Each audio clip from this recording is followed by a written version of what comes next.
The galaxy had a rule, not a law, not a treaty. A rule, one that every civilization eventually learned. Never corner humanity. Most species misunderstood why. They assumed it was because humans were aggressive, or militaristic, or reckless. Humanity could be all three. But that wasn't the real reason. The real reason was much worse.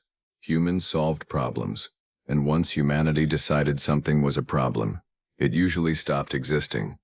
The Sythari Dominion learned that lesson too late. For nearly 4,000 years, the Dominion ruled a third of the Orion Arm. They possessed fleets larger than entire civilizations. Worlds measured their economies in stellar systems. Their oldest cities predated human civilization. Their military academies taught a simple truth: everything can be conquered. For thousands of years they had been correct. Then they met humanity. At first, humans seemed insignificant, young, disorganized, politically chaotic. Their governments argued constantly. Their corporations behaved like governments. Their scientists ignored warnings. Their engineers treated safety regulations as personal insults. Nothing about humanity appeared threatening, which was why the Dominion invaded. The first battles were victories, easy victories. Human colonies fell quickly. Mining systems surrendered. Outer settlements evacuated. Trade routes collapsed. Dominion strategists celebrated. Humans were exactly what they expected. Another expansionist species, another future subject race. Then the war entered its second year, and humanity stopped fighting. That frightened everyone, because humanity did not surrender. Humanity did not negotiate. Humanity simply stopped. Fleets withdrew. Colonies evacuated. Defensive positions were abandoned. Entire regions of space became empty. Dominion analysts couldn't understand it. Why are they retreating? That question appeared in thousands of military reports. Nobody had an answer. The Sythari advanced deeper into human territory. System after system, planet after planet, month after month, no resistance. At first it felt like victory. Then it started feeling wrong. Human worlds were abandoned, but not destroyed. Factories remained. Infrastructure remained. Cities remained. Everything useful remained, as though humanity expected to return. The deeper the Dominion advanced, the more nervous its commanders became, because humans were still building things, massive things, observatories, research stations, industrial complexes, orbital structures larger than cities. None of them appeared military. That somehow made it worse. Every intelligence report reached the same conclusion. Humanity was working on something. Nobody knew what. Nobody knew where. Nobody knew why. But every indication suggested the same terrifying possibility. The humans had not given up. They had become distracted. 3 years into the war, Dominion High Command finally demanded answers. A covert reconnaissance fleet was dispatched. Its mission? Discover what humanity was building. The fleet never returned. Neither did the second or the third. Entire task forces disappeared. No wreckage, no distress calls, no survivors. Just absence. That was when fear began spreading through Dominion leadership. For the first time in their history, the conquerors became uncertain. Then the message arrived. Not to military headquarters, not to government networks, to everyone. Every screen, every ship, every colony, every civilian device. The same transmission appeared simultaneously. A human, an older man, gray hair, tired eyes, simple dark uniform. He sat alone at a table. No flags, no military insignia, no dramatic presentation, just a human. And behind him, a star. The transmission identified him. Dr. Elias Mercer, Chief Director. Helios Project. Nobody knew what Helios Project was. That changed quickly. Mercer looked directly into the camera. Then he spoke. We have completed construction. Across the Dominion, billions watched. We requested negotiations. Mercer's voice remained calm. You declined. A pause. We requested arbitration. Another pause. You declined. The star behind him brightened. We requested a ceasefire. The star became unstable. You declined. Dominion officials suddenly realized the star wasn't a recording. It was live. And something was happening to it. Mercer folded his hands. For the first time, his expression showed emotion. Disappointment. We therefore concluded that the Sythari Dominion itself has become the problem. Silence. Across the galaxy, millions of viewers leaned closer. The star behind Mercer began changing color. Yellow, white, blue, then black. Not dark, black. A color stars were never supposed to become. Scientists throughout the galaxy stared in horror, because they understood first the impossible thing they were witnessing.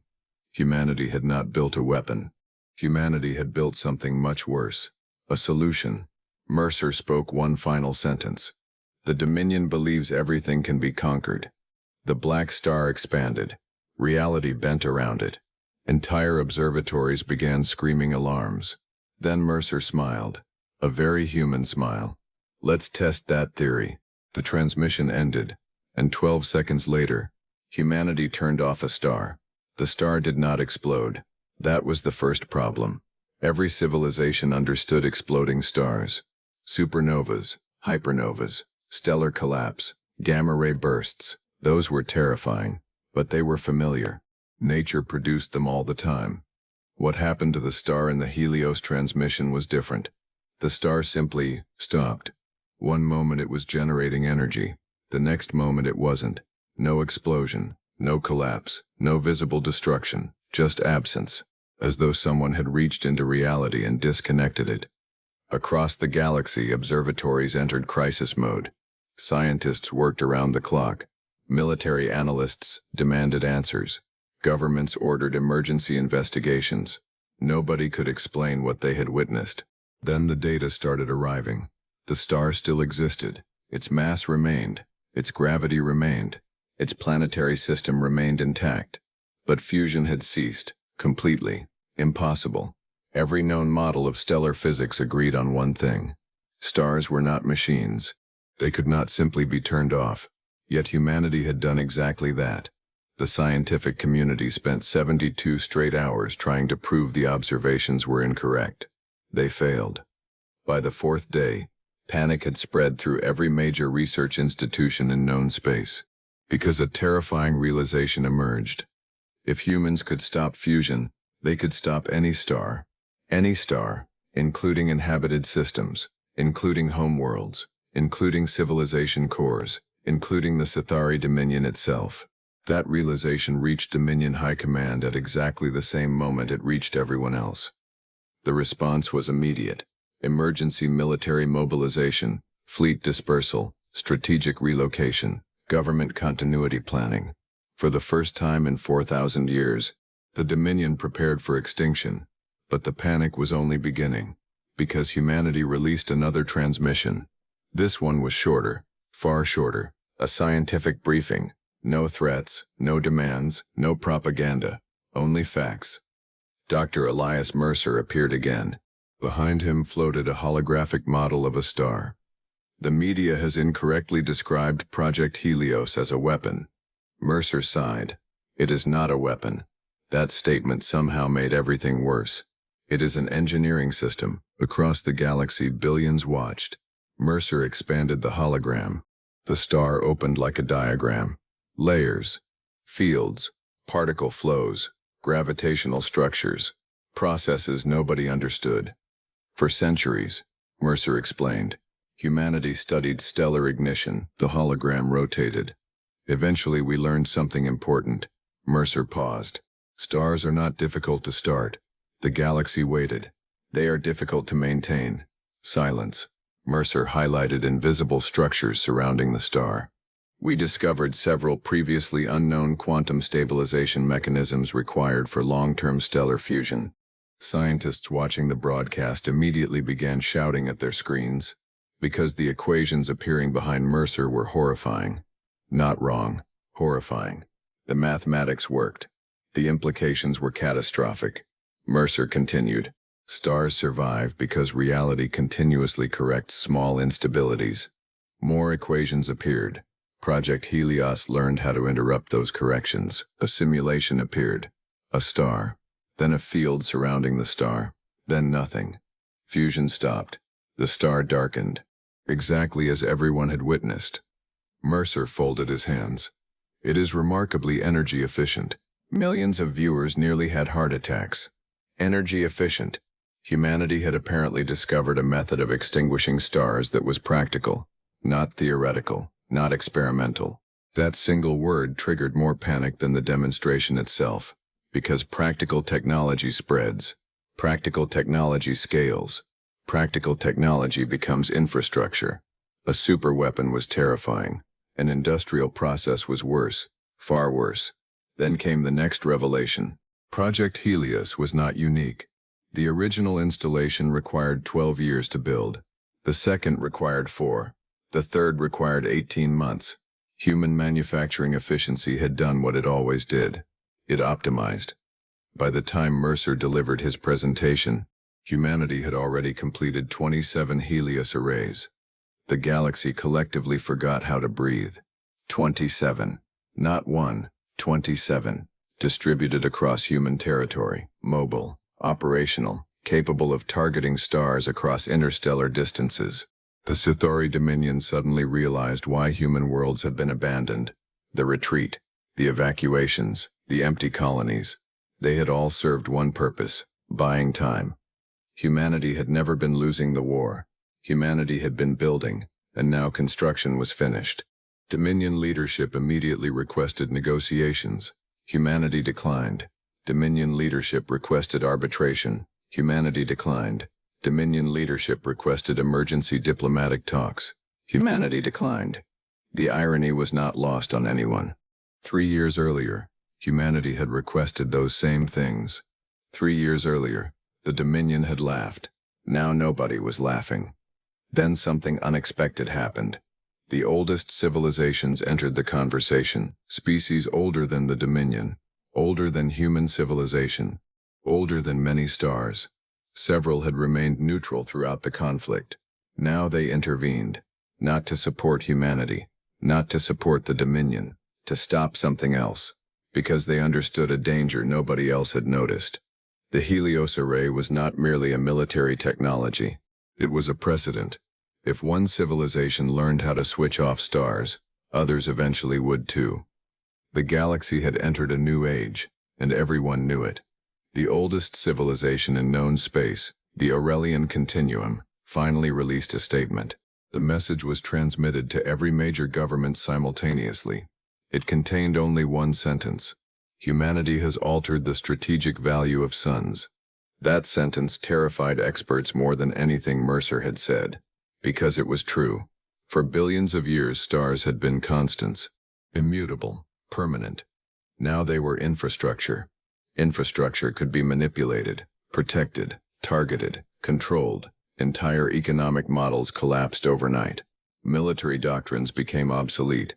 Political alliances fractured. The galaxy's understanding of power had changed in a single afternoon, and the change belonged to humanity. Then the final report arrived. A covert Dominion intelligence vessel finally succeeded in locating one of the missing reconnaissance fleets. What they found shocked everyone. The fleet had not been destroyed. The ships remained intact. The crews remained alive. The vessels simply drifted in deep space, powerless, their reactors cold, their fusion systems inactive. The same thing that had happened to the star had happened to them. Project Helios could target more than suns. It could target fusion itself. Across the galaxy, military leaders stared at the report in horror. Because every modern fleet relied on fusion. Every major civilization relied on fusion. Every advanced economy relied on fusion. Humanity had not built a weapon. Humanity had discovered an off switch, and nobody knew how to turn it back on. For 11 days, the galaxy remained frozen. Not literally, politically, economically, militarily. Nobody moved. No fleets advanced. No governments escalated. No species made sudden decisions, because everyone was waiting. Waiting for humanity. Waiting for the Dominion. Waiting for the first civilization foolish enough to test whether Project Helios was a bluff. Nobody volunteered. The memory of the black star remained fresh. Entire governments replayed the footage continuously. Scientists analyzed it. Military strategists obsessed over it. Economists had nervous breakdowns trying to calculate what a universe of switchable stars meant. The answers were never encouraging. Then someone arrived. Someone nobody expected. The Aurelian Continuum, the oldest civilization in known space. Nobody knew exactly how old they were. The official answer was always the same: old enough. That answer had annoyed historians for centuries. Now it worried them. Because the Aurelians never involved themselves in younger species conflicts. Never. They observed, advised, occasionally mediated, but they did not interfere. Yet 3 weeks after the Helios demonstration, an Aurelian vessel entered human space. One vessel, no escorts, no fleet, no visible defenses. The ship itself was ancient beyond comprehension. Not damaged, not obsolete, ancient, like a cathedral that had somehow learned how to fly. Its surface consisted of pale metallic structures intertwined with living crystal growth. Entire forests appeared embedded within the hull. Light flowed through the vessel like blood through veins. The ship moved with impossible grace, as though physics politely stepped aside when it passed. It entered orbit above Earth, then waited. Humanity immediately accepted diplomatic contact, because nobody ignored the Aurelians. Not even humanity. Especially not humanity. 3 days later, Dr. Elias Mercer found himself sitting across from an Aurelian. The meeting took place inside the Lunar Diplomatic Complex, a room specifically designed to prevent intimidation. The architects had failed. The Aurelian was not physically imposing. It stood slightly shorter than Mercer, slender, graceful, almost fragile. Its skin resembled translucent white crystal illuminated from within by soft golden light. Its eyes contained no visible pupils, only moving constellations. When it spoke, the voice sounded calm, patient, ancient, like someone explaining something for the 1000th time. "My name is Seraphel." Mercer nodded. "Director Elias Mercer." Seraphel smiled slightly. "I know." An uncomfortable silence followed. Eventually Mercer leaned forward. "You came because of Helios." Seraphel's expression changed. Not fear, concern, which somehow felt worse. "Yes." Mercer folded his arms. "You're worried about the Dominion." "No." Mercer blinked. "The strategic implications?" "No." "The balance of power?" "No." Mercer frowned. "Then what exactly concerns you?" For several seconds Seraphel said nothing. Then the Aurelian looked directly into Mercer's eyes and asked a question. "Director Mercer, how many stars have you extinguished?" Mercer hesitated. "1." Seraphel nodded. "Officially." The room became very quiet. Mercer suddenly felt uncomfortable, because the Aurelian already knew the answer. 23. Seraphel spoke the number softly. Mercer's stomach tightened, because it was correct. 23 test stars, remote systems, uninhabited regions, extensive safety monitoring. Humanity had performed thousands of simulations before each trial. Everything had appeared controlled, safe, predictable. Seraphel slowly stood, then activated a projection. A map of the galaxy appeared. 23 dark markers illuminated. Each represented a Helios test. Mercer studied them. Nothing unusual. Then Seraphel changed the display, and the room's atmosphere changed instantly. Lines appeared, thousands of them, connecting stars, crossing sectors, interweaving throughout the galaxy, a vast invisible network. Mercer stared. "What is that?" Seraphel looked at him. The ancient being seemed genuinely surprised. "You don't know." It wasn't a question. Mercer's heartbeat accelerated, because Seraphel sounded alarmed. Actually alarmed, an emotion nobody associated with Aurelians. Slowly, Seraphel zoomed outward. The network expanded. Millions of connections became visible. Every star connected to countless others. A web stretching across known space, and beyond. Far beyond. Mercer felt cold. "What am I looking at?" Seraphel answered immediately. "The Stellar Lattice." Mercer had never heard the term. Neither had any human scientist. That frightened him more than the map. Seraphel continued. "Most civilizations believe stars are independent objects." The Aurelian shook its head. "They are not." Mercer remained silent. "The universe is older than you think." Another projection appeared. Ancient structures. Impossible megascale engineering. Cosmic architecture larger than solar systems. Human science teams would later spend decades studying those images. At that moment, Mercer only noticed one detail. The structures surrounded stars. Thousands of stars. Millions. Seraphel spoke quietly. Long before our civilization existed, the projection rotated. Someone altered the galaxy. Mercer stared. The implication hit immediately. Someone, not nature. Someone, a civilization, a species, something, ancient beyond comprehension.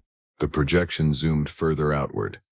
The stellar lattice became visible across entire spiral arms. Stars are connected. Mercer slowly stood. No. Seraphel met his gaze. Yes. Mercer pointed toward the display. Connected how? The answer arrived immediately. And it changed everything. Energy stabilization. Silence. The lattice balances stellar activity across vast distances. Mercer felt his heartbeat accelerating, because the words sounded familiar. Too familiar. Project Helios interrupted stabilization mechanisms, the exact thing Seraphel was describing. The realization struck like a physical blow. No. Seraphel did not respond. Mercer stepped toward the projection. No. The dark markers representing Helios tests suddenly looked very different. Not isolated experiments. Wounds. Tiny wounds. But wounds. Mercer's voice became quieter. What happens when a star is extinguished? Seraphel remained silent for several seconds, then answered. The lattice compensates. Mercer swallowed. Compensates how? The Aurelians' expression darkened. By placing additional stress elsewhere. The room became silent. Mercer understood immediately. 23 stars. 23 wounds. The galaxy had absorbed them. But if humanity extinguished hundreds, or thousands, the compensation would eventually fail. Stars would become unstable. Regions of space would suffer cascading collapse. Civilizations would die. Entire sectors, entire spiral arms, possibly more. Mercer's voice barely worked. How much damage have we caused? Seraphel looked away. That answer alone terrified him. Finally, the ancient being spoke. Less than 1%. Mercer nearly collapsed with relief. Then Seraphel finished the sentence. Of the threshold. The relief vanished instantly, because that meant there was a threshold, and humanity was already moving toward it. Seraphel deactivated the display. The room darkened. Then the oldest being Mercer had ever met delivered the most frightening statement of the century. We did not come to warn the Dominion. A pause. We came to warn humanity. Mercer stared. The Aurelian's voice remained calm, patient, ancient, but now there was something else. Fear. The species that built the stellar lattice disappeared. Silence filled the room. Nobody knows why. Another pause. But every surviving record ends the same way. Mercer felt sick. How? Seraphel answered. With them turning off stars. And for the first time since Project Helios succeeded, humanity became afraid of its own invention. The meeting with Seraphel remained classified for exactly 6 hours. Then someone leaked it. Nobody ever discovered who. Humanity suspected the Aurelians. The Aurelians suspected humanity. The intelligence agencies blamed each other. It didn't matter. Within a day, the entire galaxy knew. Project Helios was no longer merely a weapon. It might be the first step toward a civilization-ending catastrophe. Stock markets collapsed. Governments entered emergency sessions. Religious movements declared the end of history. Scientists stopped sleeping. For the second time in a month, the galaxy panicked. The first panic had been fear of humanity. The second panic was fear that humanity might be right, because the evidence was becoming impossible to ignore. Observatories began examining regions surrounding the 23 extinguished stars. Tiny anomalies appeared, almost invisible. Minute fluctuations in neighboring stellar systems, subtle gravitational corrections, microscopic shifts in stellar output. Nothing dangerous. Not yet. But they were real. The stellar lattice existed, and it was responding. That realization changed everything. The Dominion immediately requested a ceasefire. Humanity accepted. Neither side mentioned victory. Neither side mentioned defeat. Those concepts suddenly seemed irrelevant, because both civilizations had discovered something far more important. The galaxy might be sitting on top of an ancient machine, a machine nobody understood, and humanity had accidentally started poking holes in it. 3 weeks later, the first expedition launched. Not military, not diplomatic, scientific. The largest scientific expedition in recorded history. Human, Sythari, Aurelian, and representatives from 17 other major civilizations.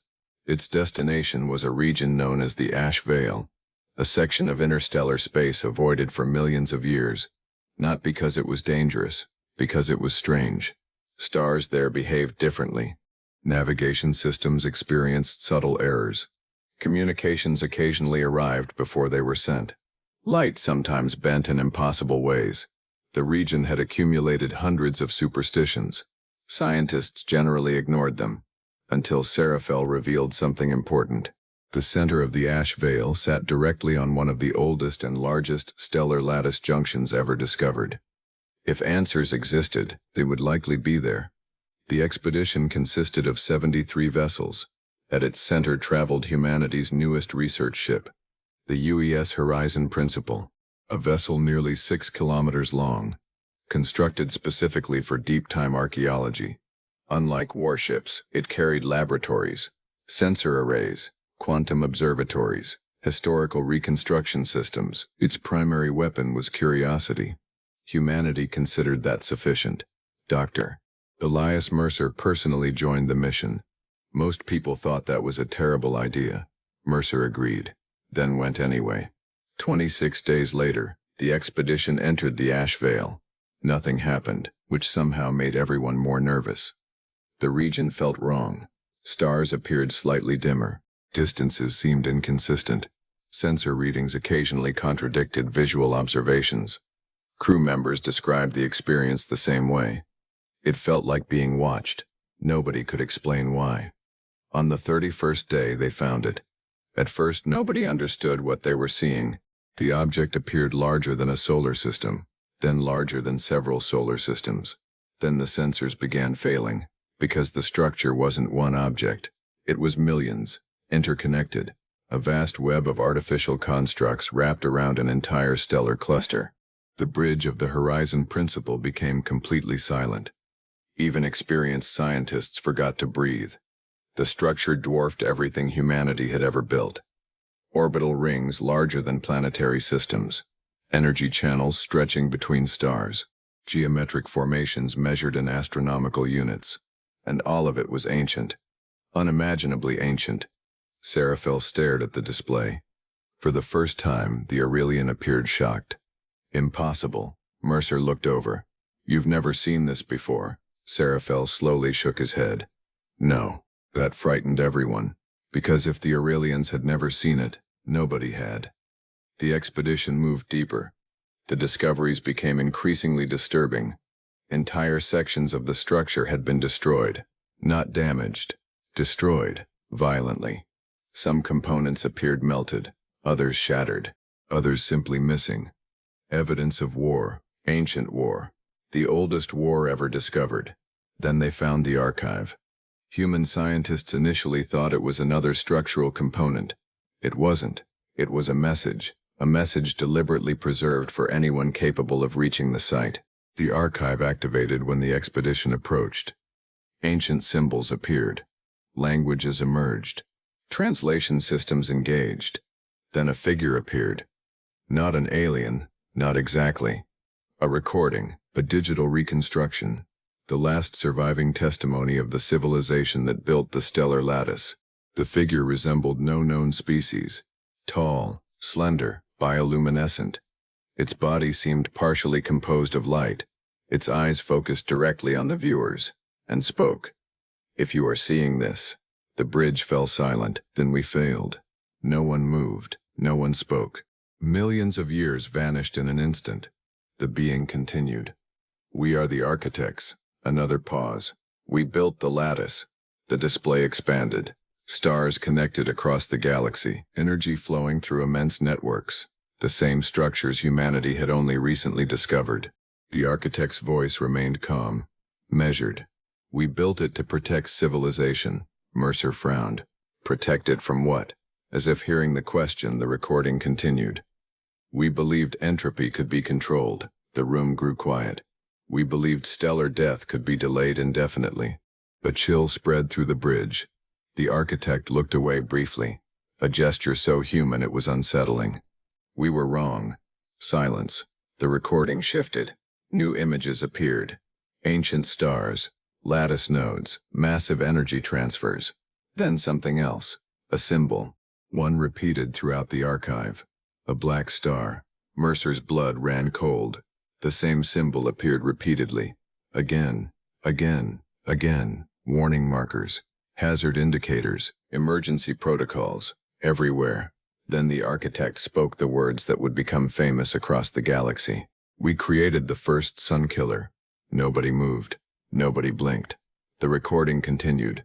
We believed we could selectively stabilize stars. The black symbol expanded. We learned we could selectively extinguish them. Project Helios, millions of years before humanity existed. The architects had built it first. The bridge suddenly felt very small. The architect's expression darkened. Our leaders called it a deterrent. Another image appeared. Ancient fleets, ancient wars, ancient empires. The deterrent became policy. Another image. A dark star. Then another. Then another. Mercer's stomach dropped, because he already knew where this story was going. And so did everyone else. The architect looked directly into the recording device. The day we used the sun killer, a pause, was the day our civilization began ending. The display suddenly shifted. Emergency broadcasts, panic, evacuations, collapsing networks, stars failing, not dozens, thousands, and the recording cut off. The recording ended. Nobody spoke. Nobody moved. The bridge of the horizon principle remained completely silent. Thousands of stars. The final images replayed continuously across every display. Thousands, not dozens, not hundreds. Thousands. Entire regions of the galaxy had apparently died. And somehow the architects had vanished with them. For several minutes, nobody knew what to say. Eventually Mercer broke the silence. Keep searching. His voice sounded smaller than usual. The command felt inadequate, but it was all anyone had. The expedition spread throughout the ruins. More archives were discovered. Most were damaged. Some contained scientific records. Others contained engineering schematics. Many had been corrupted beyond recovery. Yet a pattern slowly emerged. The architects had not been destroyed immediately. That surprised everyone. History usually imagined catastrophic mistakes as sudden events, one moment safety, the next disaster. Reality rarely worked that way. The architects had survived for centuries after the first Sunkiller deployment. That realization frightened Mercer more than anything else, because it sounded familiar. Humanity had survived 3 years after Helios. The architects had survived centuries, long enough to convince themselves everything would be fine. Long enough to normalize the danger, long enough to keep using it. The deeper researchers dug into the archives, the worse the story became. The first Sunkiller deployment had worked exactly as intended. An enemy star had been extinguished. The war ended. The architects celebrated. Their governments expanded production. More Sunkillers were constructed. Military strategists developed doctrines. Politicians developed policies. Economists developed industries. An entire civilization reorganized itself around a technology it barely understood. Humanity's scientific teams exchanged nervous glances whenever those records appeared, because that sounded familiar too. Then they found the numbers. The numbers changed everything. The Stellar Lattice had tolerated the first extinction, and the second, and the third. The damage remained manageable. Each extinguished star forced the network to compensate elsewhere. Tiny adjustments, tiny corrections, tiny stresses, nothing catastrophic at first, but every new deployment increased the burden. The lattice was designed for stability, not abuse. The system could absorb damage. It could not absorb unlimited damage. Eventually, the network reached a tipping point. The architects called it cascade threshold. Modern scientists immediately adopted a different name, the point of no return, because that was what it actually meant. Once enough stars had been extinguished, the lattice began destabilizing itself. Compensation triggered more compensation. Corrections required additional corrections. The network entered a feedback loop, a self-amplifying failure, like cracks spreading through glass. Except the glass was the galaxy, and the cracks were stars. The implications hit Mercer immediately. How many? One of the researchers looked up. What? Mercer pointed toward the archive. How many stars did they extinguish before reaching threshold? The answer arrived 23 minutes later. Nobody liked it. Nobody. The number appeared on the central display, 3,184. The bridge became silent again. 3,184 extinguished stars. That was all it had taken for an entire galactic-scale engineering system to begin collapsing. Mercer stared at the number, then at Seraphel. The Aurelian looked disturbed, deeply disturbed. Is that higher or lower than expected? Seraphel answered immediately. Much lower. The room somehow became quieter.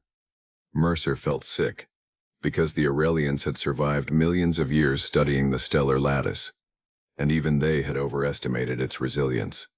Then another discovery emerged. One archive remained intact. Perfectly intact, unlike the others. It appeared deliberately protected, hidden, preserved. The file identifier translated into every known language the same way. Final testimony. The bridge immediately stopped all other work. Every sensor, every laboratory, every research team. Nothing mattered more. The archive activated. A figure appeared. At first nobody recognized what they were seeing. Then realization spread. The being was an architect, a living architect, not a reconstruction, not a simulation. A recording. The last recording, made by an individual who had personally witnessed the collapse. The architect looked exhausted. Its luminous body flickered unevenly. Cracks of darkness spread through its normally radiant form. Entire sections of its body appeared unstable, as though reality itself was having difficulty holding it together. The being stared into the recording device, then spoke. My name is Kaler. A pause. I believe I am the last architect. Nobody on the bridge moved. Kaler continued. The lattice is failing. Images appeared behind him. Entire sectors of space darkening. Stars disappearing. Worlds freezing. Civilizations evacuating. The scale was beyond comprehension. Mercer watched in horror. Because this wasn't war. This wasn't conquest. This wasn't genocide. It was infrastructure failure, on a galactic scale. Kaler looked away briefly. We thought the danger was the stars. Another pause. We were wrong. The recording shifted. A new image appeared. The Stellar Lattice. But this time researchers noticed something strange. The network wasn't passive. Energy moved through it. Information moved through it. Patterns moved through it. The lattice behaved less like a machine, and more like a nervous system. Mercer's pulse accelerated, because he already knew what that implied. Kalar confirmed it. The lattice was never merely infrastructure. Silence. It was an intelligence. No one breathed. For several seconds nobody on the bridge even blinked. An intelligence. The entire stellar lattice. Every connected star. Every energy channel. Every correction mechanism. One vast distributed consciousness. Ancient beyond imagination. Kalor's expression became haunted. We did not build it. The room froze. We discovered it. Everything changed. Humanity, the Aurelians, the Dominion, every civilization, everything they believed about galactic history, gone. Because if the architects had not built the lattice, then someone else had. Someone older. Something older. Kalor continued. We only learned the truth after the damage began. The recording shifted again. Massive regions of the lattice darkened. Entire sectors disconnected. The network weakened, and something inside it began dying. Mercer's voice barely worked. No, Kalor looked directly at the camera, and nodded. Every extinguished star injured it. Silence. The lattice compensated because it was alive. Another pause. It protected us. The bridge felt impossibly cold.